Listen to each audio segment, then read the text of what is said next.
Gatling Gun. This tower is like 7 weeks old now, and it's become such a problem for the game that it's been banned from Night 3 game mode by the devs.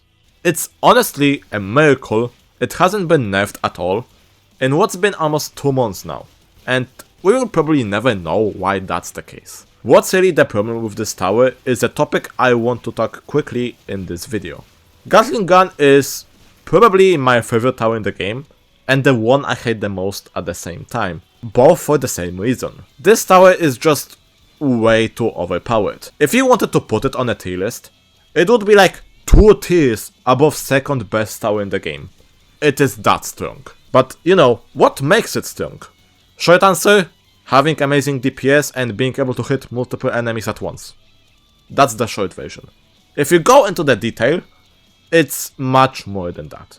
Starting off with the DPS, it's well above 900 DPS at max level, while also being able to hit 3 enemies at the same time. What? This makes Gatling not only an amazing crowd control tower that shreds through all enemies, it's also amazing for single target damage against major bosses. And if you think it's not great for bosses, this tower has better cost efficiency than Ranger does for single target. 1 max Gatling Gun is able to outperform 5 maxed out Rangers.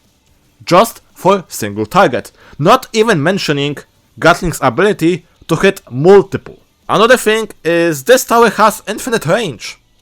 No matter where you put it, if it isn't being blocked by an obstacle, you can have infinite range. You can even place it at the end of the map, and this tower still has laser aim with no recoil or spread or nothing. It's basically a laser that can hit from anywhere on the map. If you take Gatling Gunner from Bloons Tower Defense 6, for example, the game that they took Gatling from, you can see that if you place it like an idiot, it will struggle badly even with improved aim upgrade. But you know, Gatling Gun at early levels, it just doesn't care. Perfect aim anywhere on the map, seems pretty balanced. What else? Ah, yes, it has custom targeting. It can be controlled by the player, and you can target any enemy of your choosing. This is such a powerful tool that I think a lot of people don't realize how strong it is. Gatling Gunner is also stun immune for some reason, because you know, why not? Just give it stun immunity for some reason. No matter if it's placed on the ground or cliff, it just can never be stunned.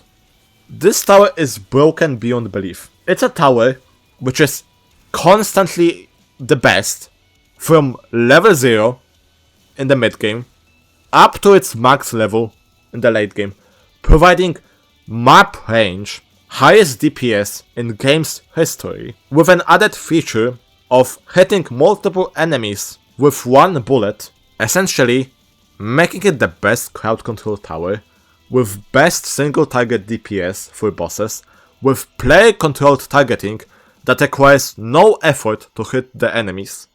It's also stun immune, and it has infinite range. The only downside of it is being able to only place 1 of it. But even then, it may as well be a good thing, since you don't need any more than 1 per person, and it allows you to place more towers in exchange. This tower alone broke the game's balancing.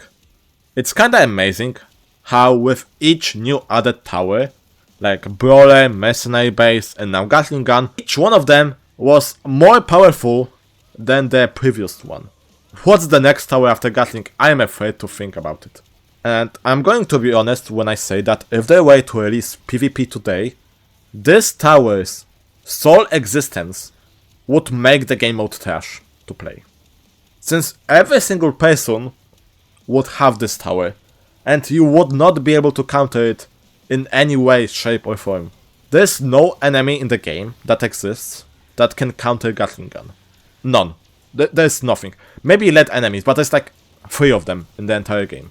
And it's only in hardcore. This tower has survived 7 weeks with no nerfs, and in all honesty, it should have been nerfed a day after its release. Is the tower fun? Yes, it is. Is Gatling Gun simultaneously the most overpowered tower in game's history And an example of how power-capped TDS has become? Yes, it is. Anyways, that's about it. I expect the devs to nerf this tower when the Game Pass sales of it start dropping, so it could be a day or like 2 months from this video, who knows. So yeah, see ya.